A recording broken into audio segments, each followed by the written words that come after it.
औज़ुबिल्लाहि मिनश्शैतानिर्रजीम बिस्मिल्लाहिर्रहमानिर्रहीम। शुरू अल्लाह के नाम से जो रहमान रहीम करीम खालिक मालिक राज़िक वहदहु ला शरीक है और उसका कोई सानी नहीं। हज़ारों करोड़ों ला मतनाही दुरूद व सलाम अल्लाह के प्यारे नबी के नाम। दोस्तों, मेरा नाम है ब्रिगेडियर डॉक्टर ताहिर नवाज़ और मैं डिफरेंट सब्जेक्ट्स पे, सोशल सब्जेक्ट्स पे, सोशल इम्प्लीकेशन जिनकी है उस पर बातचीत करता रहता हूँ। आज कुछ लोगों ने भी शेयर किया, कुछ पॉइंट इन प्लेस था कि जी ये आजकल के टेक्नोलॉजी के दौर में बच्चों की कैसे हम ट्रेनिंग करें कि वो टेक्नोलॉजी से मौजूदा आईटी एनवायरनमेंट में जो ग्लोबलाइज्ड वर्ल्ड है इससे मैक्सिमम बेनिफिट हासिल कर सके।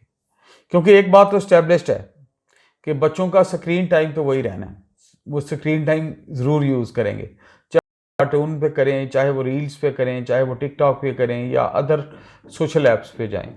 लेकिन मेरा कंसर्न ये है कि जब बारिश हो रही है तो उस बारिश का टेक्नोलॉजी की बारिश में उसका पॉजिटिव कैसे बेनिफिट लिया जाए, उसको कैसे हम डिफ्लेक्ट कर दें कि ये जो टेक्नोलॉजी आईटी की बारिश है, जो हर लिहाज से, हर एंगल से एप्लीकेशंस की बारिश है, डिफरेंट सोशल मीडियाज़ की बारिश है, इसमें कौन क्या तरीका अख्तियार किया जाए कि चीज़ें हमारी तरफ पॉजिटिविटी में यूज़ हो, हमारी बच्चों के लिए, हमारी नस्लों के लिए, ताकि उनकी ये फॉर दी लॉन्ग रन उनकी बेहतर ट्रेनिंग हो सके।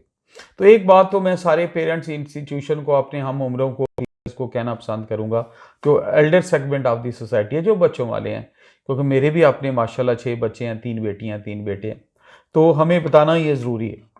अच्छा, इसमें जो सबसे ज़रूरी बात है, जो हमें मलहूज़ ख़ातर रहे, जो हमारे ज़हन में रहे, वो ये है कि पिछले 5000 साल में उतना नॉलेज नहीं आया जितनी फास्टनेस या वॉर फुटिंग में जो नॉलेज पिछले 30 से 40 साल में आ गया। ये लेटेस्ट रिसर्च है।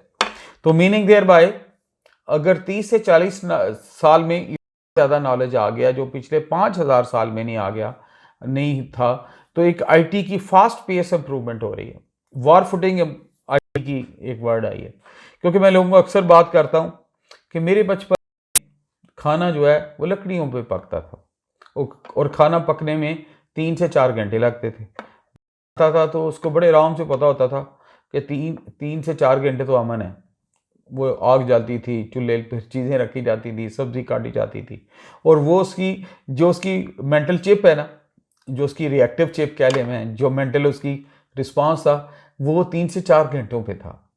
उसके बाद हम शिफ्ट हुए, हमारे पास गैस के चूल्हे आ गए, तो वो टाइम थोड़ा स्क्वीज होके वापस आ गया 1 से 2 घंटों में।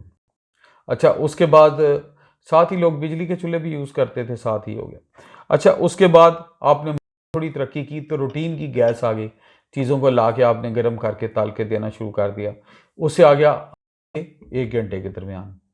फिर अभी आपके घर कोई गेस्ट आता है तो आप बेकरी से चीज़ लाते हैं, ओवन पे 2 मिनट की टाइमिंग लगाते हैं, जो कि बहुत ही गर्म हो जाता है 2 मिनट में, लेट्स से 120 मिनट सेकंड्स में, और आप अगले 2 मिनट में गर्म करके और अगले 3 मिनट में वो गैस के सामने पड़ा होता है, और 15 मिनट में गैस टी ब्रेक कर लेता है। इंस्टेंट टी भी आ गई है, पी भी लेता है, कैलकुलेट करके देख लीजिए।